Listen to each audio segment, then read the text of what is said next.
አግማስ ኢትዮጵያ ነው አግማ ኢትዮጵያ የተባለ ድርጅት መግለጫ ወጥቷል። ወርቁ አይተነውን 15 ሚሊዮን አንቀበል ብሎ እኔ አብይ አህመድ የተባለ ሰውዬ ኃላፊነቱን ውዴታውን ግዴታውን ማያውቅ የደሃ ቅንጡ ያፋጫል በቂጦ ማለት አሁን ነው እንግዲህ እርዱን ካላችሁ በኋላ 15 ሚሊዮን ብር ወርቁ አይተነው ሲረዳ አንቀበልም ትላላችሁ እንዴ? የወርቁን 15 ሚሊዮን ብር ተቀብላችሁ የክልል መንግስታትም የፌደራል መንግስት ሰዎች በሚያስቀምጡት አቅጣጫ ማዋል ነው። ችግር የፖለቲካ ፓርቲ አይልም፣ ኦርቶዶክስ አይልም፣ እስልምና አይልም፣ ፕሮቴስታንት አይልም፣ ፍቅር ሲዝም አይልም። እንጠብቃለን። ድርጅቱ ግን ለዛ ለተደረገ እርዳታ ድርጅቱ የሚያገባው ነገር እሱን አይመለከተውም። እኛ ቁጭ ብለን ለሰንበት ማክበር ማንም አይመለከተውም። ሰብስበናል ብራችንን በምንፈልገው መጠን ወስደን መስጠት እንችላለን። ሰላም ጤና ይስጥልኝ ውድና የተከበራችሁ የቻናላችን ቤተሰቦች እንዴት ከርማችሁልኛል? እኔ ያለው ክብሩ ይስፋ ዛሬም እንደተለመደው ሶሻል ሚዲያ ላይ መነጋገሪያና አዳዲስ የሆኑ ቪዲዮችን ወደ እናንተ ወደ ውድ ቤተሰቦች ይዤላችሁ መጥቻለሁ። እንደተለመደው እነሱን አብረን እያየን ሐሳብ አስተያየታችንን ሼር እንደራረጋለን። እንደተለመደው ለዚህ ውድ ቻናል አዲስ ከሆናችሁ ይህንን ቻናል ሰብስክራይብ ማድረግ እንዳይረሳ፣ እንዲሁም ሁላችንም ይህንን ቪዲዮ ላይክ በማድረግ እንጀምረው። እንደምትወዱት ስለማልጠራጠር ሁላችሁም አንድ ጊዜ ይህንን ቪዲዮ ላይክ አድርገን ወደ ዛሬ ቪዲዮቻችን እንሂድ። ከወርቁ አይተነው 15 ሚሊዮን ብር ብንቀበል ምን ሊፈጠር ይችላል? ኦኬ የተለያዩ መላምቶችን ላስቀምጥ ነኝ። የመጀመሪያው ወርቁ አይተነው የፋኖ ደጋፊ ነው አይደለም? እየተማመነን እንሂድ። ዶር እየተማመነን እንሂድ። የፋኖ ደጋፊ ነው አይደለም?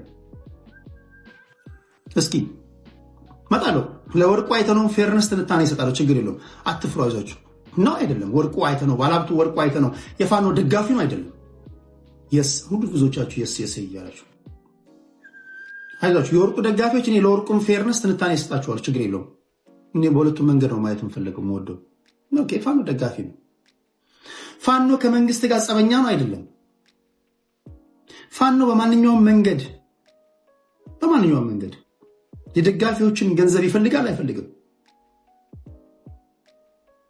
ስለዚህ ወርቁ አይተነው የመንግስት የፋኖ ደጋፊ ከሆነ በእነሱ ሳቤ ከወርቁ አይተነው ገንዘብ ብንቀበል እርዳታውን የምናደርገው ደግሞ ደብረ ብርሃን ላሉት ከሆነ መንግስት የሆነ ቀን ጃስ ብሎ ከእንደዚህ አይነት ሰው ገንዘብ ለምተቀበላችሁ ብሎ ሰብስቦ ሊያስረን ሊችል ስለሚችል 15 ሚሊዮን ብሩ እያየን ቢቀርብንስ? 15 ሚሊዮን ብሩ እያየን ቢቀርብንስ? ጎመን በጤና ምናምን ብሎ ያወጡት መግለጫ ነው። ለወርቁ አይተነው ፌርነስ እንግዲህ ሰሞኑን መነጋገሪያ ከነበሩ ጉዳዮች ውስጥ አንዱ ያው ወርቁ አይተነው ለደብረ ብርሃን ለሚገኙ ለተፈናቀሉ ግለሰቦች 15 ሚሊዮን ብር ይለግሳል እና ድርጅቱ እኔ አልቀበልም ይሄኛው ከፖለቲካ የጸዳ ብር ነው የምፈልገው በማለት ብዙ ሰዎችን እያነጋገረ ይገኛል ይሄ ጉዳይ እና ብዙ ሰዎች ይሄኛውን ነገር ከፖለቲካ ጋር እያገናኙት ይገኛሉ። ታኩር በግል አካውንት ብከፍት ብዙ ገንዘብ ላይ ሰበስብልን ይችላል፣ ሊታገድብኝ ይችላል። ስለዚህ የድርጅቱን አካውንት እነሱ ጋር አያገናኘኝም። የድርጅቱን አካውንት ነፃ አድርገው ሊሰጡኝ ነው። ገባሽ? ምንም ሂሳብ የሌለው ገንዘብ የሌለው አዲስ አካውንት ሰጡት። ድርጅቱ እንደ ትብብር እንጂ እዚህ ላይ አሁን ታኩር አካውንቱ እንዳይዘጋ እኛ በድርጅቱ ስም አልተቀበልንም፣ በድርጅቱ ስም አልረዳንም። ወርቁ አይተነውም በድርጅቱ ስም አይደለም የረዳው። ድርጅቱ አካውንቱን ለትብብር ለታኩር ሰጥቶታል፣ ለወገኑ ትብብር። ከዚህ ውጭ ምን አገባው? መግለጫ 88 ጊዜ ቢሰጥ መግለጫ ምን አገባው? ድርጅቱ ጋር እርዳታ አልሄድንም። እኛ በድርጅት አካውንት እንዴት ትብብር ይዘጋልና ለወገኖቻችን በዚህ እርዳ በዚህ ተቀበል ብለው ሰጥተውታል እንጂ ምን አገባው? ኃላፊነትን ወስድ ያለው ታኩር ነው። እርዳታን የረዳ ነው እኛ አማራዎች ነው። ስለዚህ ይሄ ድርጅቱ ምን አገባው? የሚያገባው ነገር አለ? ተጠያቂ ማን ነው? ታኩር ነው። እንግዲህ ይህ ነገር ብዙ ጥያቄዎችን እያስነሳ ይገኛል። ከማን ዘንድ ነው ይህ ነገር እየተከለከለ ያለው? ከመንግስት ነው ወይስ ያ ድርጅት ሆን ብሎ ያደረገው ነገር ነው እያሉ ብዙ ሰዎች ሀሳባቸውን እየገለጹ ይገኛሉ። በአሁኑ ሰዓት ታኩርም ስልክ እየመለሰ ስላልሆነ ትንሽ እንረጋጋና ታኩርን እንጠብቀው። እኛ ኃላፊነት የሰጠነው ለታኩር አይደል ወንድሜ? በመጠበቅ ነው። ታኩር የሚለውን ነገር እንጠብቃለን። ድርጅቱ ግን ለዛ ለተደረገ እርዳታ ድርጅቱ የሚያገባው ነገር እሱን አይመለከተውም። እኛ ቁጭ ብለን ለሰንበት ማክበር ማንም አይመለከተውም። ሰብስበናል። ብራችንን በምንፈልገው መጠን ወስደን መስጠት እንችላለን። ህዝብ እዛ የተቸገሩ ወገኖቻችን እንዳይደርስ ምቀኝነት ነው። ግን በድርጅቱ አልተረዳም። በአዲስ አካውንት ነው የተረዳ። ለታኩር እንደ ትብብር ነው የሰጡት። የታኩር ደህንነት ይመለስ። ጋይስ ታቡ ምን አደረገ እሱ ነው? ታኩርን እኛ ጥያቄያችን ታኩር ላይ ነው። በቃ ካላስ ጋይ አሁን እናንተ በቃ ቢንዬ ገብተዋል። አሁን እኛ ታኩር ለምን ጠፋ? በቃ ታኩር ለምን ጠፋ?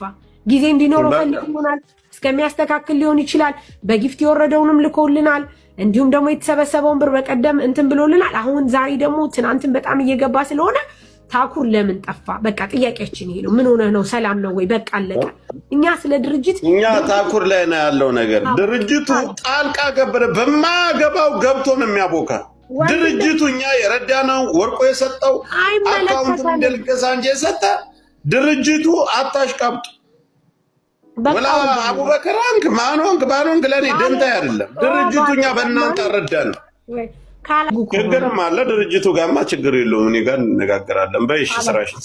እንግዲህ ለዚህ ነገር መነሻ የሆነው ያው ቲክቶከሩ ታኩር እንደሆነ ሁላችንም እናውቃለን። እና ይህ ነገር ሲነሳ ወይ ደግሞ ይህ ነገር ሀብሎ ሲጀመር መጀመሪያ ይህን ነገር የጠነሰሰው ያው ታኩር ነው። በመጀመሪያ እዛ ሄዶ ቪዲዮ በመቅረጽ ሶሻል ሚዲያ ላይ ያጋራል እና ብዙ ሰዎች የትግራዩን እንዳለ ሆኖ ወደዚህ ወደ ደብረ ብርሃንም አይናቸውን አዙረው ነበር እና ከዛ መካከል አንደኛው ያው ወርቁ አይተነው ነው እና ያ ድርጅት የወርቁ አይተነውን ብር አልቀበልም በማለት ብዙ ሰዎችን አስቀይሟል ወይ ደግሞ አስከፍቷል። የተቸገረ መረዳት የማይችልበት ሀገር እያሉ በአሁኑ ሰዓት ብዙ ሰዎች ሀሳባቸውን እየተናገሩ ይገኛሉና በአሁኑ ሰዓት ላይም ታኩርም ጠፍቷል የሚባል ወይ ደግሞ ከሶሻል ሚዲያው ራቅ ብሏል የሚባል ወሬም እየተሰማ ይገኛል። አሁን የተራበ ሰው 15 ሚሊዮን ብር ብሰጡት ምግብ ገዝታችሁለት ብትሄዱ ቤት ብሰሩለት ለዛ ለተፈናቀለው በ15 ሚሊዮን ምናችሁ ነው የሚጎዳው? አልቀበልም ብላችሁ የምትሉት የራበው ሲጀመር ሐላል ሐራም አይልም አይደለም። ፖለቲካዊ ነው ፖለቲካዊ አይደለም የሚለውን ቀርቶ መፈላቀላቸው በራሱ ፖለቲካዊ አይደለ እንዴ? ደብረ ብርሃን ላይ እየተሰቃዩ ያሉት። ሲቀጥል ደግሞ የራበው ሰው ይሄ ገንዘብ ፖለቲካዊ ነው ይሄ ምግብ ምናምን አያቅልህም። ሐራም ነው ሐላልንም አያቅልህም። ርቦታል ይበላል። እናንተ የጠገባችሁ ሰዎች ግን ወርቁ አይተነው ምናምን ፖለቲካ ምናምን ትላላችሁ። በብልጽግና በኩል አይደል ያለፈው? በብልጽግና በኩል ስታልፍ ህዝብን መራት አትችልም። በቃ ፖለቲከኛ በአጠቃላይ ማለት ነው። እና በጣም አዝኛለሁ። 15 ሚሊዮን ብር ተቀብዬ እኔ እሰጣለሁ ለዛ ለተራበው። አሁን የተራበው ህዝብ ፖለቲካዊ ነው አይደለም ብሎ አልቀበልም ሊልህ ነው፣ አልበላም ሊልህ ነው። አግማስ ግም ብዙ ሰዎች የኛውን የእርዳታ ድርጅት እየተቃወሙ ይገኛሉና አግማስ የተባለውን የእርዳታ ድርጅት ማለት ነው ደብረ ብርሃን ላይ የሚገኘውን እኔ የኛውን ብር አልቀበልም በማለት መግለጫ እንዳወጣ ሁላችንም እናውቃለን። እና በአሁኑ ሰዓት በጣም ብዙ አይነት ተቃውሞዎች እየደረሱበት ይገኛሉና ያን ተቃውሞም የሚከላከሉ ግለሰቦች አሉ። ቁማሩ ምን እንደሆነ ልንገርህ። በመጀመሪያ አካውንቴን በደንብ ኮፒ ሊንክ አድርጉ። ይኸውላችሁ ለአግማስ ኢትዮጵያ ልናጨበጭብለት ይገባል። እንደው አግማስ ኢትዮጵያ 15 ሚሊዮን ብሩን በሁለት ቀን በሶስት ቀን የላይቭ ፕሮግራም ላይ አሰባስቦ ለእንትኖች ለተቸገሩት ሊያደርስ ይችላል። ነገር ግን አግማስ ኢትዮጵያ ከዛ ባለ ሀብት 15 ሚሊዮን ብር አልቀበልም ካለ በኋላ 15 ሚሊዮን ብሩን እኛ እናደርሳለን ብሎ የወጣ አንድም ድርጅት የለም። አሁንም ድረስ ግን እነሱ ዘመቻ እየከፈቱ ያሉት አግማስ ለምን አልቀበልም አለ። የሰውየው 15 ሚሊዮን ብር ጥንቅር ብሎ ቀርቶ አግማስ ለተቸገሩ ሰዎች 15-20 ዓመት ቢሰራ ይሻላል። ምክንያቱም መንግስት ፍቃድ ሰጥቶት በመንግስት ቁጥጥር ስር ያለ ድርጅት ሆኖ ልታዘጉት አሰባችሁ ከሆነ ደግሞ በግልጽ ዘመቻ መክፈት፣ እውነቱን እንናገርና ማለት ነው። በቃ አግማሶች ጎበዞች ናችሁ። ምርጥ ውሳኔ፣ ትክክለኛ ውሳኔ፣ እውነት ላይ መሰረት ያደረገ ውሳኔ ነው የወሰናችሁት። ምንም እንትን የለውም። ይህ አሁን እንዲህ ስለሆነ ነው ምናምን ፖለቲካ በፍጹም። እንግዲህ ይህ ምን ማለት እንደሆነ እኔ በጣም ግራ ያጋባል። ያው የተቸገረ ሰው አይረዳ ነው እያላችሁ ያላችሁት። ያው የፖለቲካ ነገር እኮ ሊሆን ይችላል፣ ግን ብሩን ወስደው ብቻ እኔ ማድረግ በሚችሉት መልኩ እነዛን ግለሰቦች መርዳት አለባቸው ብዬ አስባለሁ። እስኪ እናንተ ሀሳባችሁን ኮሜንት ሴክሽን ላይ ያስቀምጡልኝ። ይሄ ነገር ልክ ነው ልክ አይደለም የሚለው ማለት ነው። ሃይ ጋይስ እንዴት ናችሁ? ደህና ናችሁ ወይ? አሁን የመጣሁበት ምክንያት እንኳን በጣም የገረሙኝ ነገሮች ስላሉ ነውና እስኪ ትንሽ ከእናንተ ጋር እናውራበት ብዬ ነው። ያው ምናልባትም እናንተም እኔ የተሰምቷችሁ ሊሆን ይችላል። እስኪ በኮሜንት ታሳውቁኛላችሁ ማለት ነው። አንዳንድ ግለሰቦች አሉ የኛ አንድ መሆን የሚያስፈራቸው፣ ህዝብ አንድ ሲሆን እጅና ጓንት ሲሆን የሚያስፈራቸው ኃይል ወገን ለምን ተረዳ? ከጫፍ እስከ ጫፍ በአንድ ድምፅ ለምን የዛ የተራበ ህዝብ የዛ የደከመ ህዝብ ነገር ለምን ይፋ ወጣ?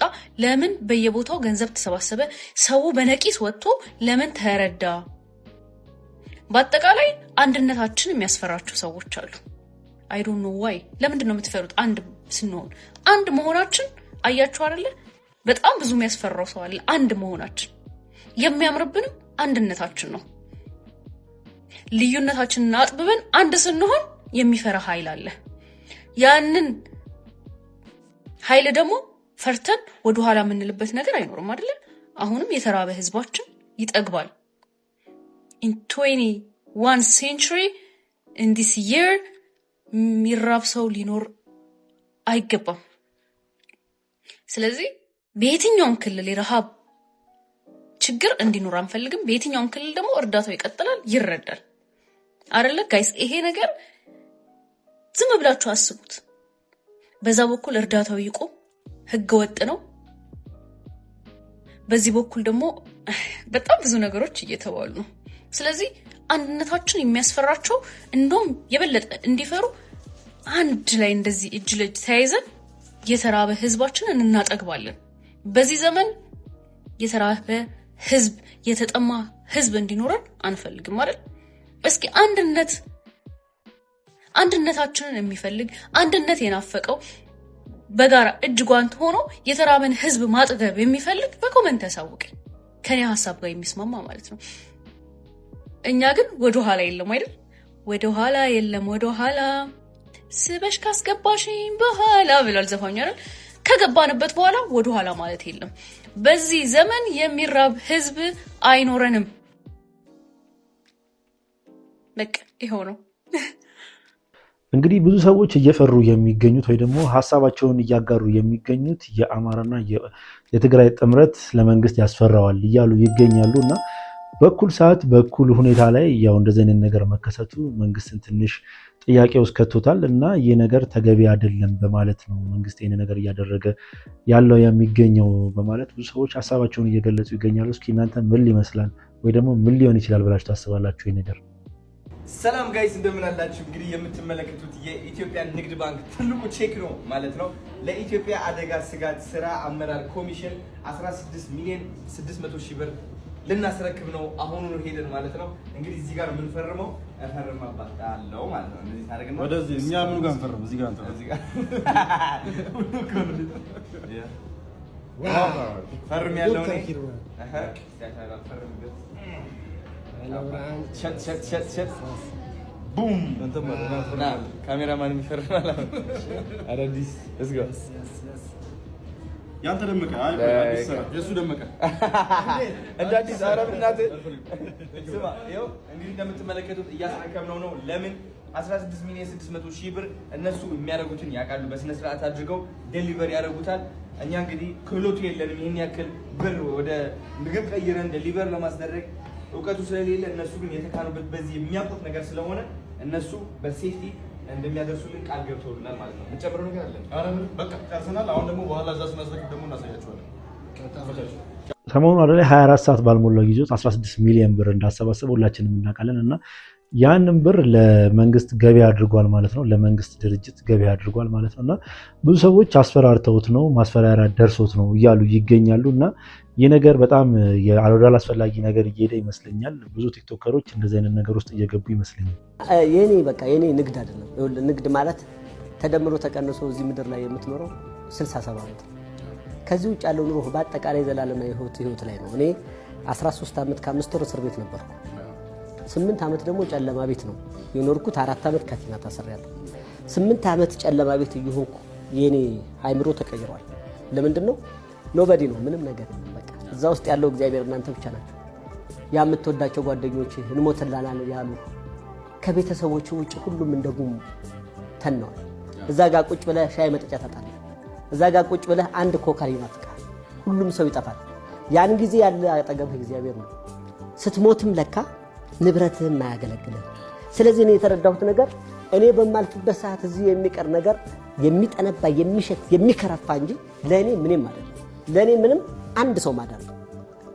አንድ ሰው ማዳን ለእኔ ምንም ከተፈቀደልኝ ውጭ በ100 ብር ቃምጥቼ 300 ብር ምሸጥ ከሆነ ባላወቀ ህብረተሰብ ላይ እኔ ልበለጽግ እችላለሁ። አይምሮዬ ግን አይበለጽግም። እኔ ላተርፍ የምችለው 10 ነው። ከዚች ውጭ ያለው ነገር ግን ህዝብህን ጠቅመህ መሄድ አለብህ። ለህዝብ መሆን አለብህ። ገንዘብህን ለህዝብ መሆን አለብህ። ማካፈል አለብህ። መስጠት አለብህ። እድለኛ መሆን አለብህ። ገንዘብን ነጋዴ መሆን ይችላል ግን እንደዛ ብለው አንዳንድ ጊዜ የሚሉ እስኪ ከዛሬ 6 ዓመት በፊት አንድ ቴሌቶን ወይም የመንግስት መዋጮ ላይ ሂድና የመጀመሪያው ብር ምንድነው የሚለውን ወደ ኋላ ሄደ አምጣ።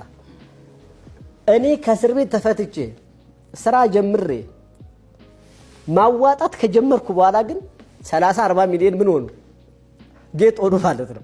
ትናንትና 100,000 ብር የማይከፍለው ነጋዴ ተስቦ 5 ሚሊዮን ላይ ገባ፣ 10 ሚሊዮን ላይ ገባ፣ 50 ሚሊዮን ላይ ገባ። ነገሩን አየህ አዞርከው። ይቻል ነበር ግን ተንገብግበናል። የት ልናደርሰው? የት ታደርሰዋለህ? ስለዚህ ያገኘኸውን ነገር ለወጣቱ፣ ያገኘኸውን ነገር ለአንተ በታች፣ ያገኘኸውን ነገር ለህዝብ ለሚጠቅም ነገር ላይ አውለው።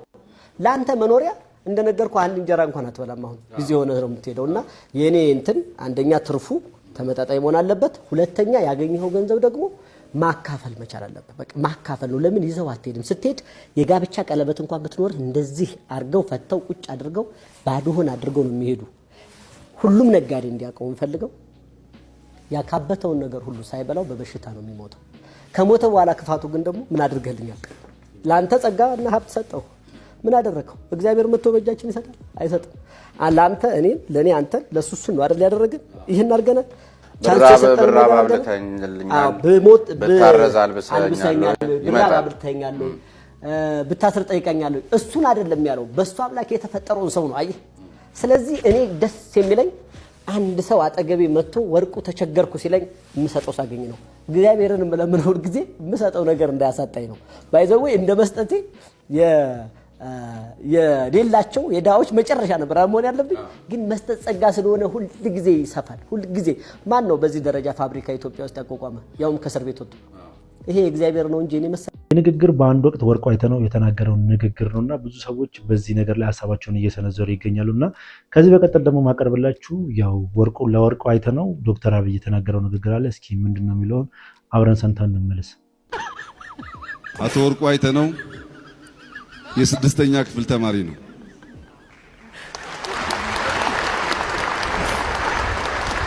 ይህንን ታላቅ ህልም እንዲያልም እንዲፍጨረጨር እንዳይቆም በስርዓት በጨዋነት ያሳደጉ ለዚህ ክብር ደግሞ ያበቁ ቅድም ያመሰገንኳቸው እናትየው ናቸው። እሳቸውን በድጋሚ ማመስገን ተገቢ ይሆናል።